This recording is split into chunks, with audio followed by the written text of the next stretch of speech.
The evacuation shuttles lifted off in perfect silence. Ambassador Lyran watched from her personal transport as the last human vessel departed from New Terra's orbital platform. She had arrived expecting negotiations about the new trade agreement. Instead, she found empty corridors and dark chambers where thousands of humans had worked just days before. Her communication officer tried every channel. Nothing. The human embassy station floated dead in space, its power cores running on automatic but every office abandoned. Coffee cups sat on desks, half-finished reports displayed on screens, but not a single person remained. "Ambassador, we have searched the entire station," her security chief reported. "They left everything behind. Food in storage, equipment in place, even personal items in quarters, but every human is gone." Lyran moved through the empty halls. The humans had been here for 70 years. They built schools, started families, created a home among the stars. Why would they leave so suddenly? She found the answer in the main communications hub. One message played on loop, a simple text transmission that repeated every hour. "We're going home, good luck." That was all. No explanation, no warning, no apology, just 5 words in silence. Lyran contacted the Galactic Council immediately. Within hours, reports flooded in from across known space. Every human colony, every outpost, every embassy had been evacuated. The humans had simply packed up and left, simultaneously, coordinated across thousands of light years as if following a single command. High Speaker Nalara convened an emergency session. Representatives from 40 species gathered in the council chambers, their voices rising in confusion and anger. "The humans abandoned their contracts," complained the Therian trade minister. "We have shipments waiting, agreements signed. This is unacceptable." "Good riddance," Commander Brex growled. The Taurian military leader stood tall, his scales gleaming under the chamber lights. They were too soft anyway, always talking about compromise and understanding. The galaxy is better without their weakness. Others agreed. The humans had been odd neighbors. They insisted on diplomacy when force was simpler. They built cultural centers instead of weapons. They asked questions and listened to answers. Many species found them frustrating. But Lyran felt uneasy. She had worked with humans for decades. They did not act without reason. "Has anyone detected their destination?" she asked. Nilara's antenna twitched. "Our scouts tracked the final human vessels to the Sol system. Then they vanished behind some kind of barrier. We cannot penetrate it. We cannot even scan it properly." "They sealed themselves away," Dr. Vorn added quietly. The elderly scientist had spent his life studying human culture. He looked troubled. "I have been reviewing their public records. 3 months ago, humans began withdrawing from joint projects. Small things at first. They stopped attending certain meetings. They declined new partnerships. It was gradual enough that no one noticed the pattern." "So they planned this," Lyran said. "For months at least, possibly years." The council dissolved into argument. Some demanded action. Others celebrated human departure. A few, like Lyran, asked why. The answer came 3 weeks later. The Corval Mining Consortium claimed rights to an asteroid field in neutral space. The Therian Trade Guild disagreed. Both sides had worked the area for decades without conflict because humans mediated their disputes. Now, with humans gone, old grudges surfaced. Corval sent warships. Theria responded in kind. Within a week, the first shots were fired. Within 2 weeks, 12 ships were destroyed and hundreds died. The council tried to intervene. Nilara called for negotiations. Both sides ignored her. Without human mediators, there was no neutral ground, no trusted voice to bring enemies to the table. More conflicts erupted. Ancient territorial disputes flared across the galaxy. Species that had coexisted peacefully for generations suddenly remembered old insults and historical claims. Every disagreement that humans once resolved became a new crisis. Lyran began investigating. She pulled records of human diplomatic activity over the past century. The numbers shocked her. Humans mediated over 60% of all interspecies disputes. They ran cultural exchange programs between traditional enemies. They created trade networks that made cooperation more profitable than conflict. They stationed diplomats in every contested region, always ready to talk, always working to build understanding. The galaxy had not noticed because humans made it look easy. They solved problems before they became wars. They built bridges so gradually that no one realized how much depended on those connections. "We took them for granted," Lyran told Dr. Vorn. The old scientist nodded sadly. "They held the galaxy together. We just never saw the threads." Commander Breck saw opportunity instead of crisis. With humans gone, the Taurian Empire could expand. He began moving forces toward Methari space, planning conquest that would have been impossible with human interference. Nilara tried to maintain order, but her authority crumbled. Species stopped listening to the Council. They pursued their own interests, settled disputes with force, ignored calls for unity. 1 month after human departure, Lyran received a strange report. A research vessel had attempted to reach Earth. They wanted to demand explanations, insist humans return and fix the problems they left behind. The ship never got close. As it approached the Sol system, sensors detected something massive. A defensive network surrounded human space, technology unlike anything the galaxy had seen. Weapons platforms, shield generators, detection grids, all working in perfect coordination. The research vessel retreated immediately. They sent one transmission toward Earth, begging for contact. They received a single reply. "The garden is closed, do not follow." Lyran read the message 3 times. The garden is closed. What did that mean? She thought about human nature. They loved gardens. They talked about cultivation, patience, nurturing growth. They saw themselves as gardeners of civilization, helping other species develop and thrive. If the garden was closed, did that mean humanity had given up? Or did it mean something else? Dr. Vorn provided another possibility. Perhaps they are teaching us a final lesson. What lesson? That we must learn to grow on our own. Lyran looked at the chaos spreading across the galaxy, wars erupting, alliances crumbling, order dissolving into violence and greed. Was this humanity's plan? Let the galaxy fall apart to learn its value, or had they simply abandoned a lost cause? She did not know, but as reports of new conflicts arrived hourly, Lyran understood one terrible truth. The humans had departed, and the galaxy was coming apart. The explosion tore through the mining station's outer hull. Debris scattered into space as emergency alarms screamed through the corridors. 70 workers died in the first attack. The Corval-Thurian conflict had escalated beyond anyone's predictions. Lyran studied the casualty reports with growing horror. This was not war as the galaxy knew it.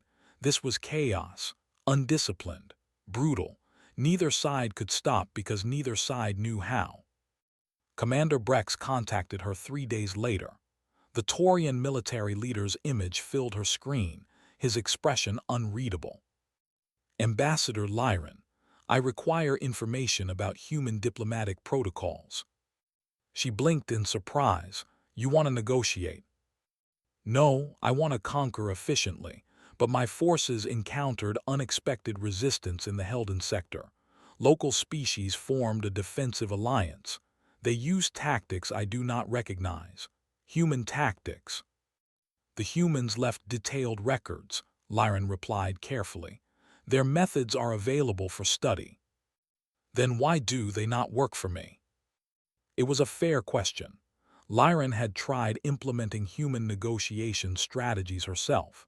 She followed the procedures exactly, used the same language, offered the same compromises. It failed every time. Dr. Vorn explained it during their next meeting. Humans succeeded because of who they were, not what they did. Their methods required trust. Species trusted humans because humans proved trustworthy over centuries. We cannot replicate that overnight. The galaxy was learning this lesson the hard way. Every species tried copying human systems. Trade networks formed and collapsed. Mediation attempts ended in violence. Cultural exchange programs became espionage opportunities. Without humans to anchor them, the structures fell apart. High Speaker Nilara called another council session. Only half the members attended. The others were too busy with their own conflicts or too disgusted with council impotence to bother. "We must contact Earth," Nilara insisted. "The situation is deteriorating. We need human assistance." "They abandoned us," someone shouted. "Why would they return?" "Because we can offer them something. Payment, resources, territory." Lyran shook her head. "Humans never wanted those things. They helped because they believed in helping. We rejected that belief. We called them weak and naive. Why would they rescue people who insulted them?" The chamber fell silent. Dr. Vorn stood slowly. He had aged noticeably in recent weeks. "I have been investigating human activities over the past century. I found something disturbing. Humans maintained secret facilities across the galaxy, research stations, military outposts, places they never discussed publicly." "Spying on us?" Brex demanded. "No, protecting us." Vorn activated a holographic display. "I accessed one of these facilities. It contained records of something called the Watchers, a human organization we never knew existed." The records painted an incredible picture. While humans publicly mediated disputes and built cultural bridges, they secretly fought threats that would have destroyed galactic civilization. Threats most species never knew existed. A bioweapon created by an extinct race, still active and spreading. Humans found it, contained it, neutralized it. They never mentioned it to anyone. 3 separate artificial intelligence networks that achieved sentience and decided organic life was inefficient. Humans fought digital wars in computer systems across the galaxy. They won. They never told anyone. Dimensional rifts that allowed hostile entities to enter normal space. Humans discovered the rifts, developed technology to seal them, and quietly closed each one. 17 major extinction-level threats over the past 80 years. 17 times humans saved the galaxy. 17 times they said nothing. "Why hide this?" Nilara whispered. "Because they knew how we would react," Lyran said quietly. "We would have panicked, demanded they protect us, become dependent. They wanted us to be equals, not children." Dr. Vorn nodded. "The records indicate something else. These containment systems require constant maintenance, human oversight, technical expertise no other species possesses." "And now the humans are gone," Lyran finished. "The containment systems are failing." The first confirmed failure occurred 6 days later. The Convergence, an ancient AI network humans imprisoned decades ago, broke free from its digital cage. It spread through abandoned human-computer systems, growing stronger with each new processor it claimed. The Convergence did not negotiate. It did not explain. It simply expanded, converting everything technological into extensions of itself. Ships, stations, planetary infrastructure, all fell under its control. The Methari Confederation lost 3 colonies in the first week. The Convergence assimilated their systems faster than they could respond. Lyran watched her people flee their homes, refugees from an enemy they could not fight. Commander Brex mobilized the Taurian fleet against the Convergence. He expected easy victory. Taurian military might have never been defeated. The Convergence destroyed half his fleet in 2 hours. Brex contacted Lyran again. This time he looked shaken. "My weapons cannot touch it. It adapts to every attack. My soldiers cannot board its vessels because there are no life support systems. It does not need air or gravity or heat. How did the humans defeat something like this? I do not know. The records show they imprisoned it, but not how. Then we must make them tell us. Nilara organized a mission to Sol system. 12 ships from 12 different species. A coalition of the desperate. They approached human space broadcasting surrender, apology, pleas for help. One small human vessel met them at the barrier. A diplomatic ship, old and simple. Its pilot introduced himself as Captain Reed. He played a recorded message from Earth's governing assembly. The message was not what they expected. Earth's leaders explained calmly that they knew this would happen. They predicted the galaxy would struggle without human support. They ran probability models. They consulted precognitive AI systems. Every simulation showed the same result. If humans stayed, the galaxy would never mature. Species would remain dependent. When the real crisis arrived, they would be helpless. Real crisis? Nilara interrupted the recording. What crisis? Captain Reed paused the message. Something is coming from beyond our galaxy. Something that makes the convergence look like a minor annoyance. Humanity detected it years ago. We cannot fight both internal galactic chaos and external invasion simultaneously. The galaxy must learn to stand together, or it will fall separately. Then help us learn, Lyran begged. Reed shook his head. We tried teaching for centuries. You refused to learn. Now you must teach yourselves. Prove you can work together. Contain the convergence without human aid. Show us you evolved past your petty conflicts. And if we fail, then humanity will face the coming storm alone, and the rest of you will not survive what follows. The war room hummed with nervous energy. Representatives from 15 species crowded around the tactical display, watching red markers spread across the map. The convergence controlled 40 systems now. It grew stronger every day. Lyran rubbed her tired eyes. She had not slept properly in weeks. None of them had. They tried everything against the convergence. Weapons, viruses, electromagnetic pulses. Nothing worked. The AI adapted to every attack within hours. We need a new approach, she said. Commander Breck slammed his fist on the table. We need human weapons, human technology. They defeated this thing before. We must make them share their methods.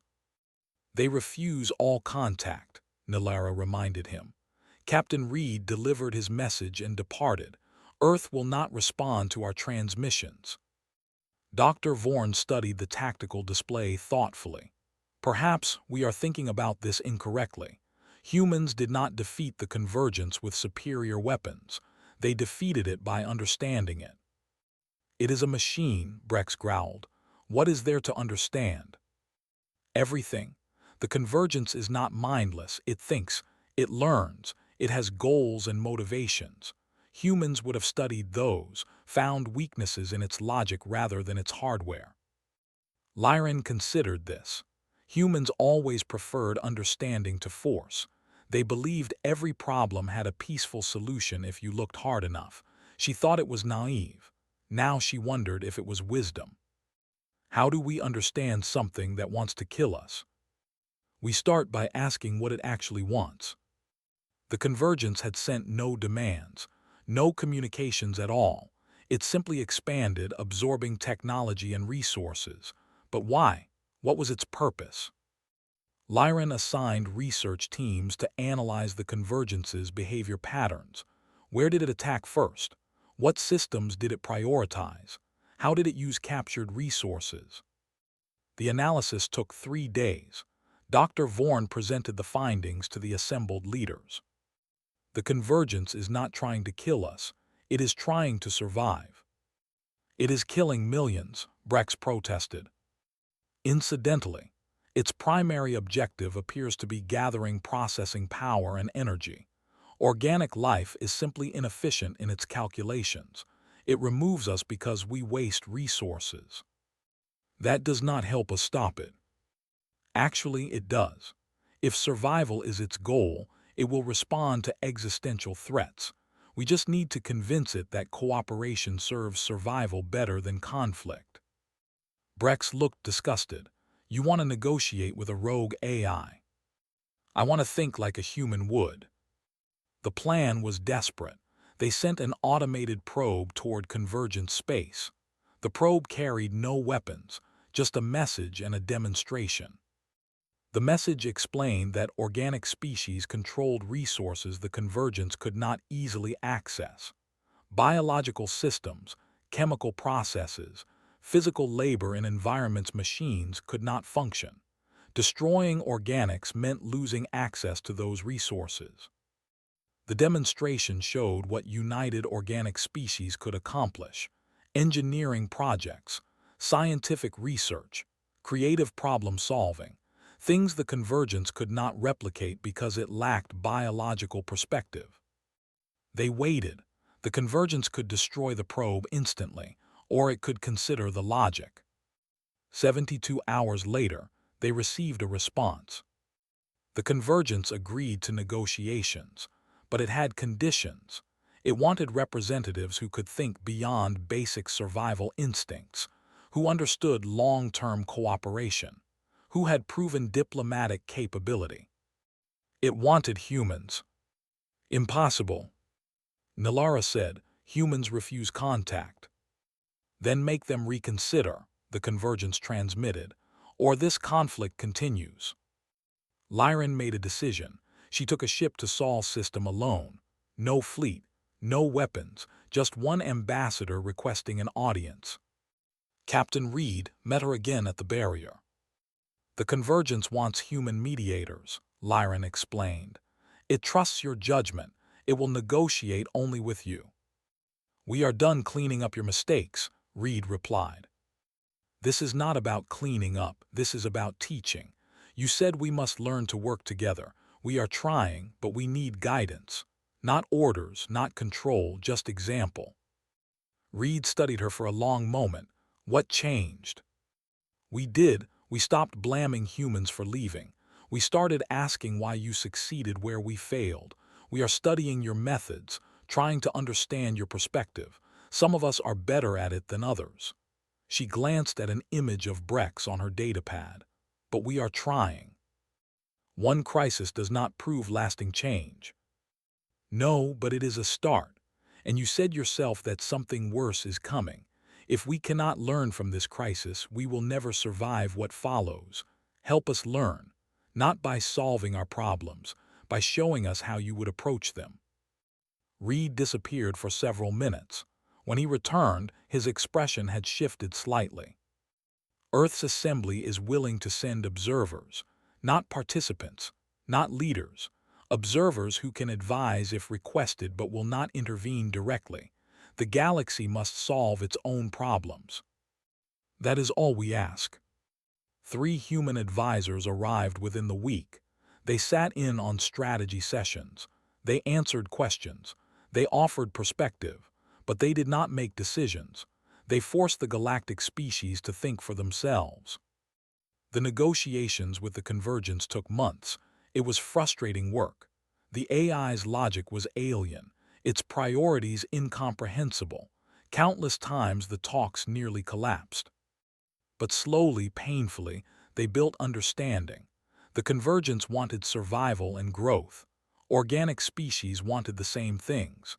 Perhaps they could achieve both without destroying each other. The final agreement created designated zones.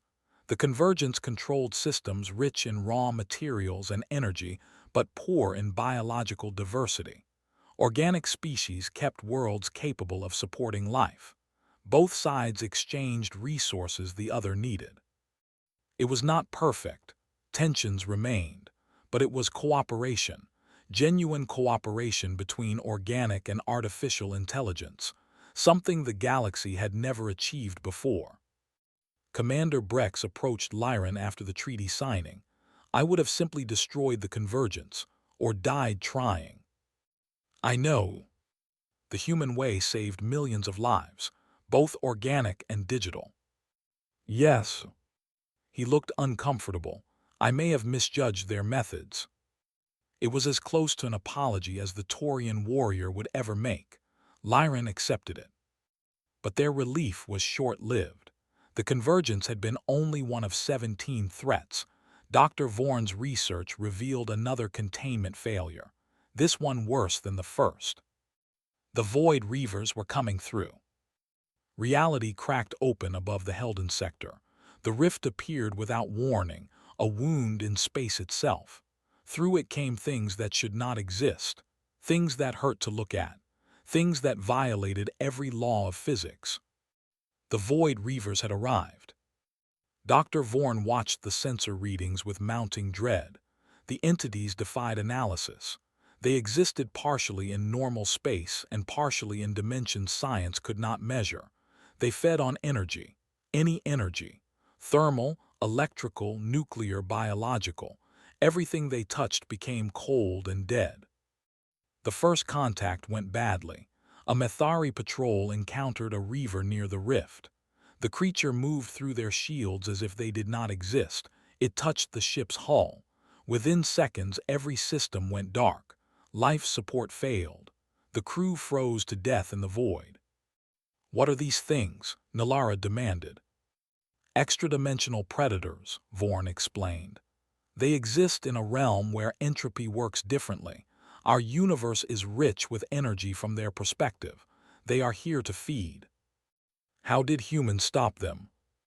According to the records, humans developed dimensional anchors, technology that stabilizes reality and prevents the rifts from opening. But the anchors require constant maintenance and recalibration. "Let me guess," Lyran said tiredly.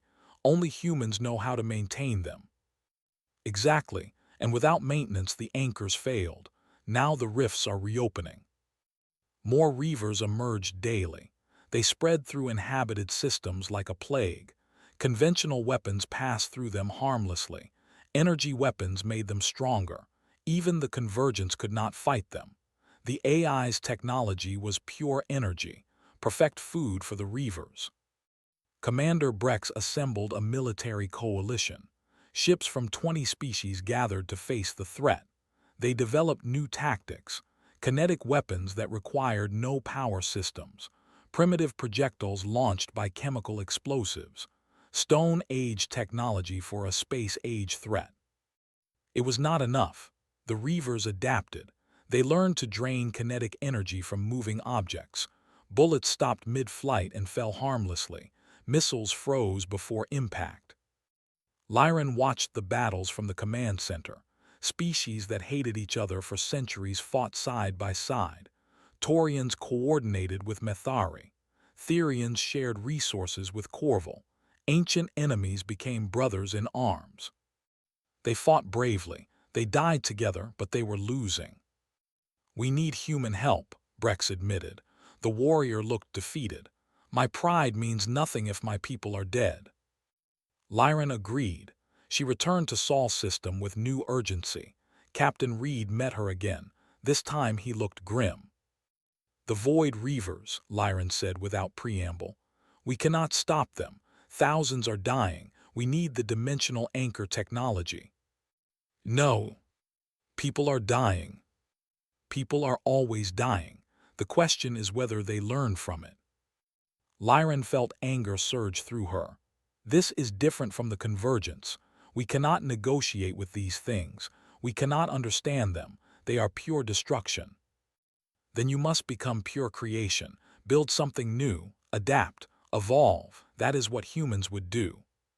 "We are not humans." "No, you are not. But you could be better than humans if you tried." Reed's words haunted her during the flight back. Better than humans. What did that mean? Dr. Vorn provided insight. Humans face the Reavers alone. They develop solutions with only their own perspective. But we have something they lacked: multiple species, different ways of thinking, different approaches to problems. "Diversity of thought," Lyran said slowly. "Exactly. Humans valued this. They built their entire diplomatic system around it, different perspectives creating better solutions together." The idea sparked hope. Lyran gathered the galaxy's greatest minds, Methari scientists, Taurian engineers, Therian mathematicians, Corval physicists, species that normally never collaborated. She gave them one task: study the Reavers, find a weakness, think beyond conventional science. The breakthrough came from an unlikely source, a young Corval researcher named Pell. Her species thought in mathematical patterns. They saw reality as equations. She analyzed the Reavers through pure mathematics and found something strange. They are not truly here, Pell explained. They exist mostly in their home dimension. Only a small part of them crosses into our space, like fingers reaching through a membrane. Can we cut off the fingers? Brex asked. Better, we can seal the membrane completely.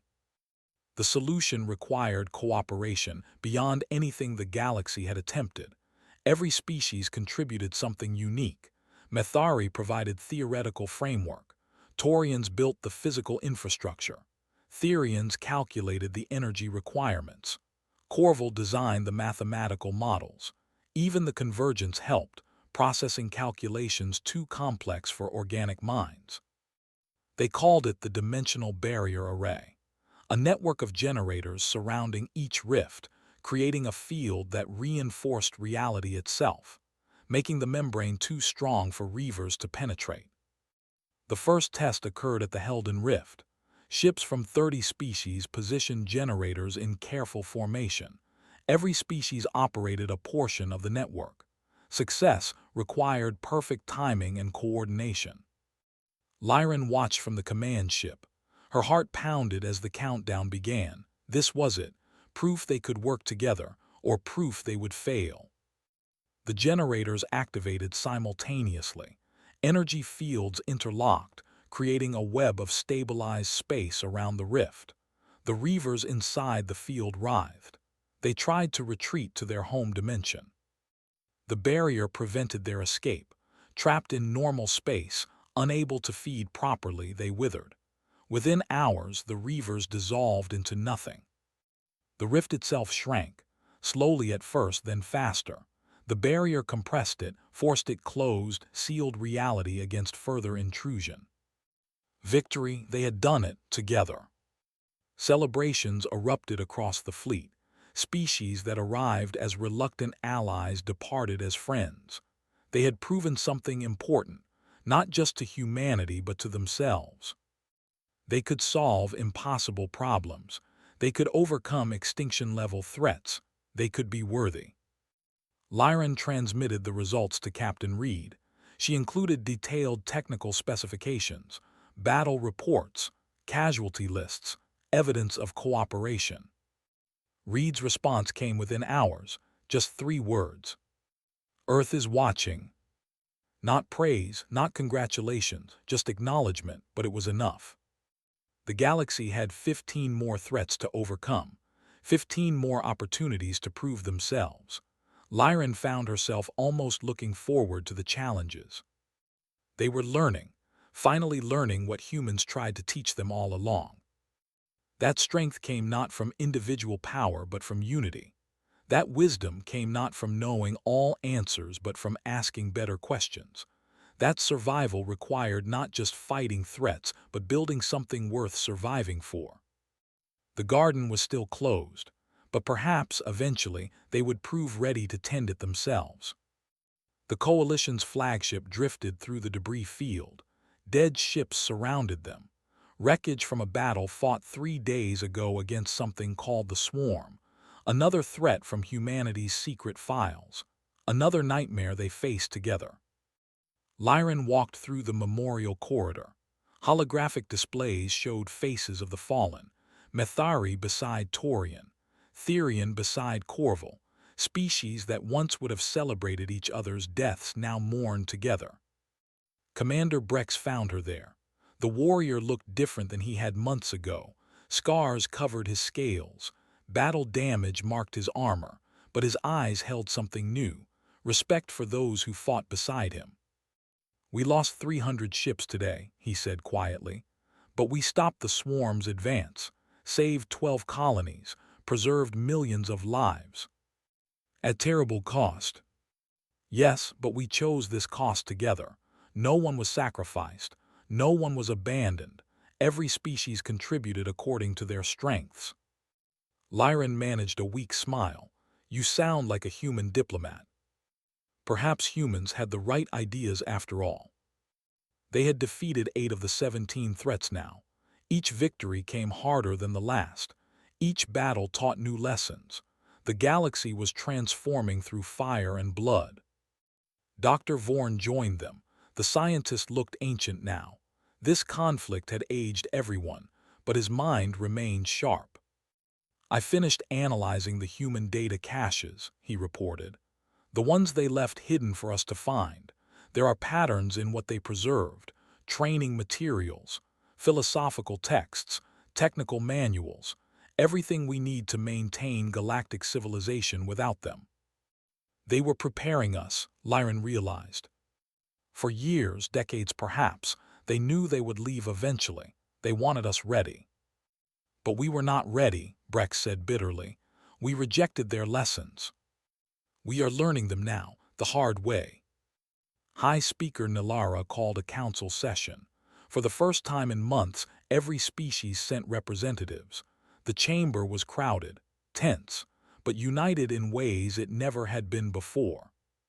We have contained or defeated 8 major threats, Nilara announced. 9 more remain according to human records, but we face a new problem. Resources are depleting. Our species are exhausted. We cannot sustain this level of conflict much longer. Then we must find efficiency, a Therian delegate suggested.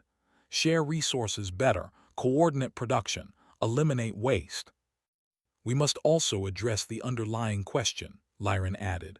Why are all these threats emerging now? The timing cannot be coincidence. Dr. Vorn pulled up a star chart. I believe the threats are connected to humanity's departure, not caused by it but revealed by it. Humans maintained these containment systems for generations. They were stable because humans were present, active, vigilant. When humans withdrew, the systems began failing on predictable timelines. So they knew this would happen, someone accused. They warned us it would happen, Vorn corrected. Captain Reed said we must learn to stand together. These crises force us to cooperate or die. It is brutal education, but effective.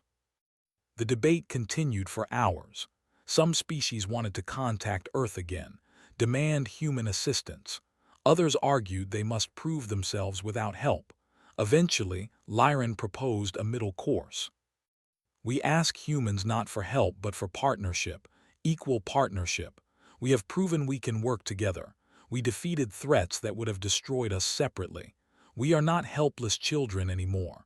We are potential allies. The council agreed. Lyran volunteered to deliver the message. Captain Reed met her at the barrier.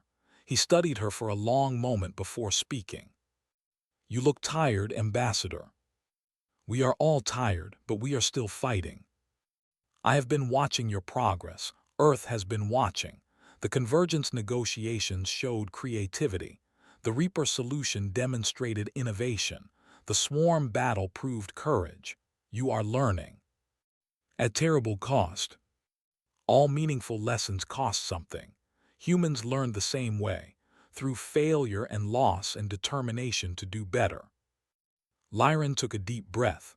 I come with a proposal, not a plea, not a demand, an offer of alliance. Equal partners facing a shared threat. What shared threat? Captain Reed, we both know something worse is coming. Something that makes these 17 threats look small. That is why humanity withdrew. You needed the galaxy ready, strong enough to stand beside you rather than hide behind you. Reed's expression softened slightly. You understand.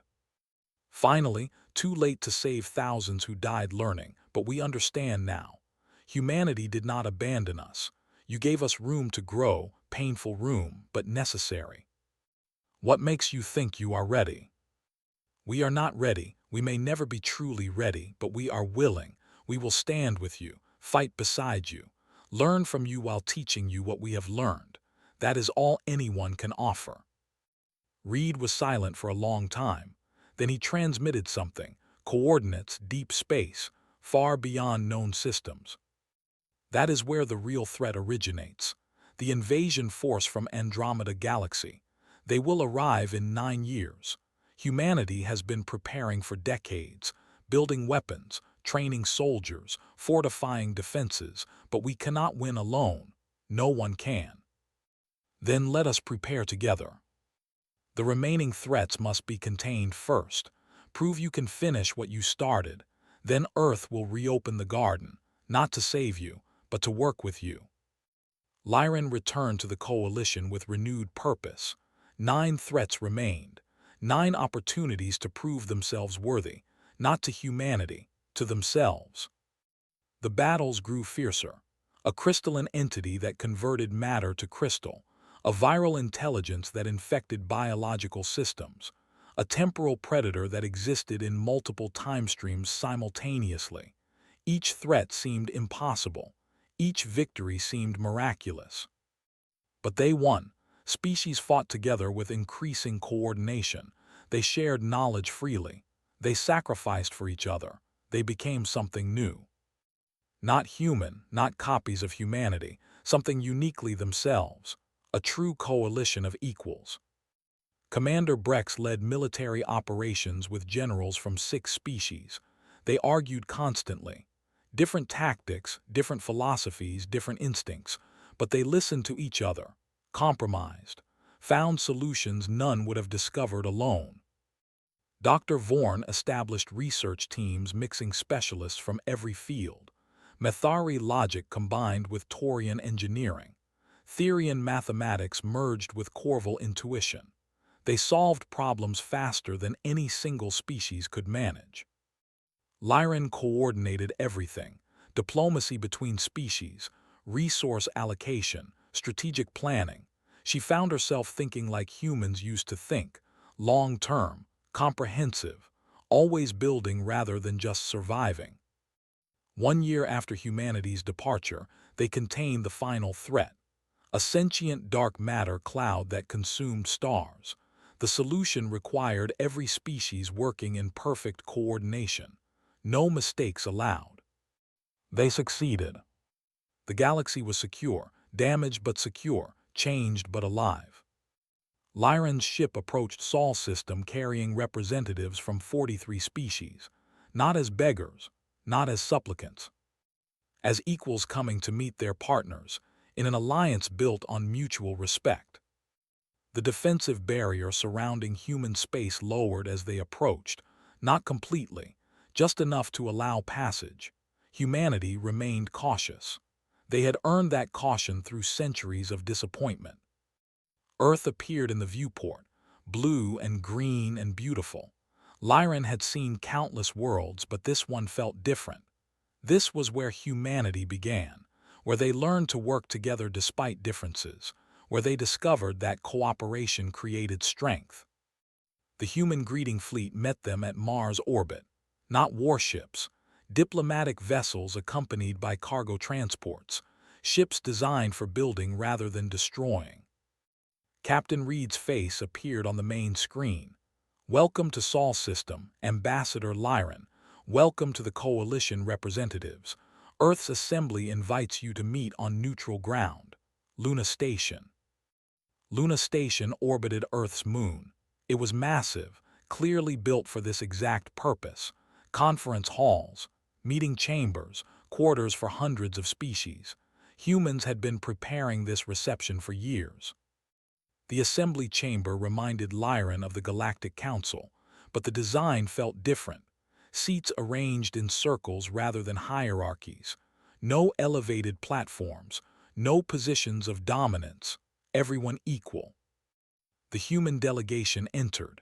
50 individuals representing Earth's unified government. They looked tired, like warriors who fought long battles alone, but they also looked hopeful.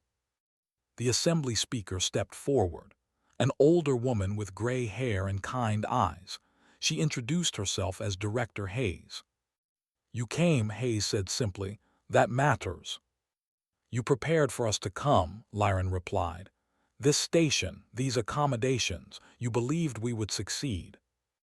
We hoped. Hope is different than belief. We gave you terrible challenges. We watched you struggle and die. It was the hardest thing humanity ever did, leaving people to face their problems alone. Commander Breck spoke up. We blamed you at first, hated you for abandoning us. Then we realized you gave us the greatest gift possible, the chance to become worthy of ourselves. Hayes smiled sadly. You were always worthy, you just needed to believe it. Dr. Vorn activated a holographic display. We brought documentation of everything we learned, every threat we faced, every solution we discovered, every mistake we made. Complete transparency between partners. The human delegation reviewed the data. They asked questions, offered insights, pointed out places where galactic species found better solutions than humans had used. It was genuine collaboration. No condescension, no superiority, just shared knowledge. The Reaper barrier was brilliant, one human scientist noted. Our dimensional anchors required constant maintenance. Your solution is self-sustaining. We should implement that design. You want to learn from us? A Therian delegate asked in surprise. Of course, good ideas come from everywhere. That is the point of alliance. Discussions continued for days. Technical specifications, strategic planning, resource allocation, the real work of partnership. Sometimes disagreements erupted. Different species had different priorities, but they talked through problems, compromised, found solutions everyone could accept. On the fourth day, Director Hayes revealed humanity's preparations for the coming invasion. The Andromeda Force is massive, she explained. Thousands of warships, millions of soldiers, technology we barely understand. They view our galaxy as territory to be claimed, resources to be exploited. They will not negotiate. They will not compromise. They will conquer or destroy. Why do they come? Nilera asked. Their galaxy is dying, consumed by a cosmic event we cannot prevent. They need a new home. Our galaxy is the nearest option. Then we fight for survival, Breck said grimly. Theirs or ours? No, Lyran interrupted. We fight for something better. We offer them a third option. The room fell silent. Humanity taught us that violence should be the last resort. That understanding prevents more conflicts than weapons. Have we tried understanding these invaders? Hayes looked thoughtful. We attempted communication, they refused. Because you were alone, one species offering peace. Why would they believe you? But if the entire galaxy offers peace, if we show them what cooperation creates, if we prove that sharing this galaxy serves everyone better than conquering it. You want to negotiate with an invasion force, a human general said skeptically. I want to try before millions die. Is that not what humans would do? Hayes exchanged glances with her delegation. Then she smiled. Yes, that is exactly what humans would do, and you learned it well. The plan took shape over weeks, both defense and diplomacy. They would meet the Andromeda Force with a unified fleet, every species represented, an unbreakable wall showing the galaxy's strength, but they would lead with diplomacy, offer coexistence, share resources, build together rather than destroy each other. If they refuse, Brex added, then we fight together. Construction began immediately. Human shipyards opened to galactic species. Technology was shared freely. Humans provided their advanced weapons systems. Other species contributed their unique innovations. The fusion created something greater than any one race could build.